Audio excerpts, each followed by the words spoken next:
so much. They're not much different than table sugar. They'll raise your blood sugar just as high. He says, and this is the quote that to me seems so powerful. He says, whether you eat a piece of the nuttiest whole grain bread, or drink a Coke, or have...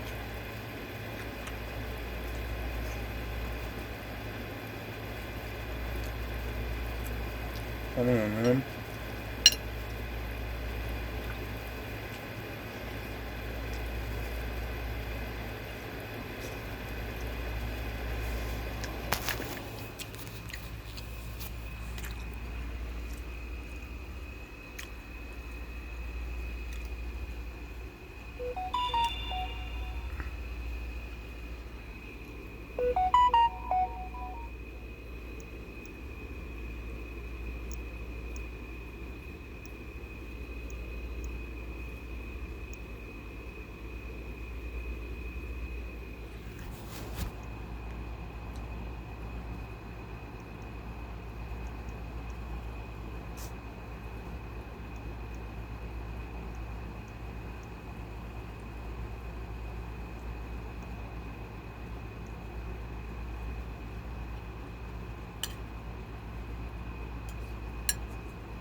Oh no.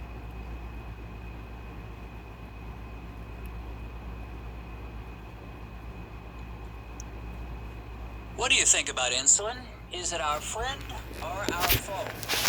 Type 1 diabetics produce no insulin at all, and if they don't inject themselves with it, they'll die. But can you ever have too much insulin? Could it be that you're walking around every day with 10 times more insulin in your blood than a normal person? Let's talk about it.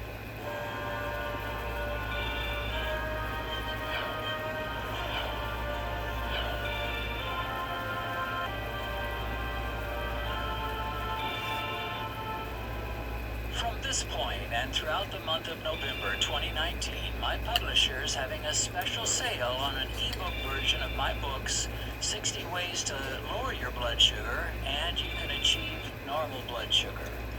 They're selling for $1.99 and $2.99 respectively, so here's a chance for some of you in nations other than the U.S. to get these books at a tremendous discount if you're able to download them. The sale ends on December 3rd, so don't wait too long. I'll put links in the description where you can click and go to some of the various websites that are offering these ebooks. Again, the books are 60 Ways to Lower Your Blood Sugar for $1.99, and you can achieve normal blood sugar, which will sell for $2.99. Nearly everyone knows that insulin and diabetes have something to do with each other. Type 1 diabetics have to give themselves insulin injections every day, and sometimes type 2 diabetics are told they must take insulin as well. And in the past, if blood sugar was too high, the knee-jerk reaction of most doctors was to prescribe more insulin and more insulin. Or if you're not quite at that point, to prescribe medications that will literally force your pancreas to produce more insulin to get those numbers down. And so it was assumed by nearly everybody that all diabetes, type 1 and type 2, was a problem of not enough insulin. The answer was obvious. Prescribe either insulin or pills to make your pancreas pump out prodigious amounts of insulin.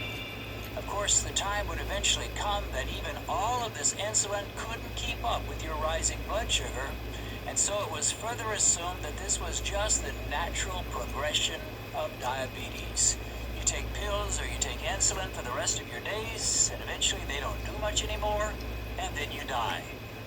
But in the last 25 years or so, a new and radically different idea has been emerging. What if our problem isn't too little insulin and could instead be too much insulin as a result of eating too many carbohydrates? and resulting in worse and worse insulin resistance.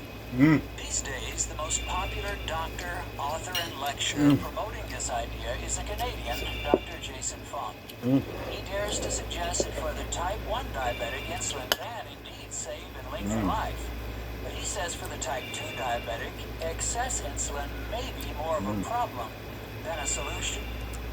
In today's video, I want to go back in time, before Jason Fung had even graduated from medical school, and share with you some thoughts from a book by a man that really understood this whole concept of excess insulin before nearly anyone else.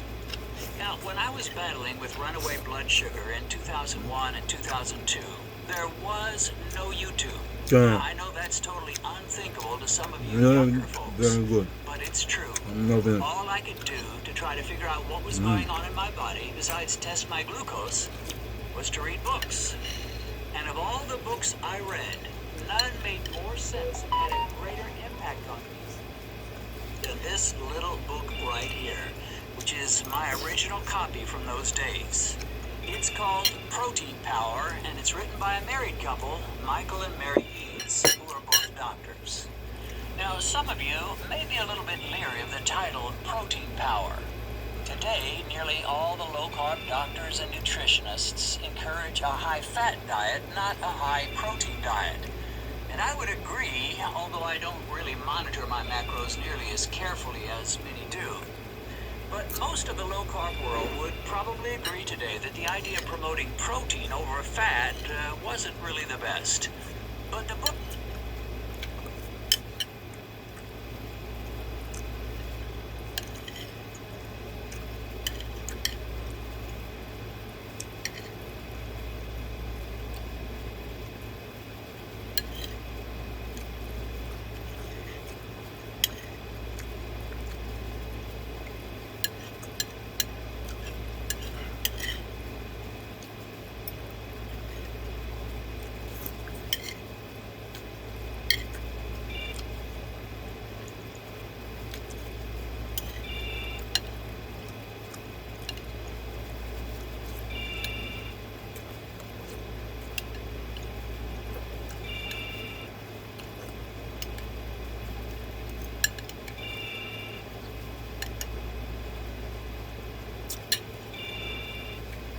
Extraordinary good.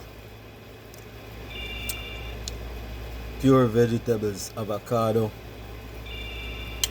cabbage, corn.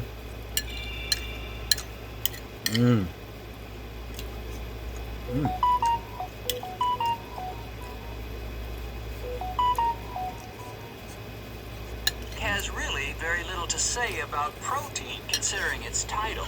The authors are far more interested in dealing with the subject of excess insulin and hyperinsulinemia as a result of eating too many carbs.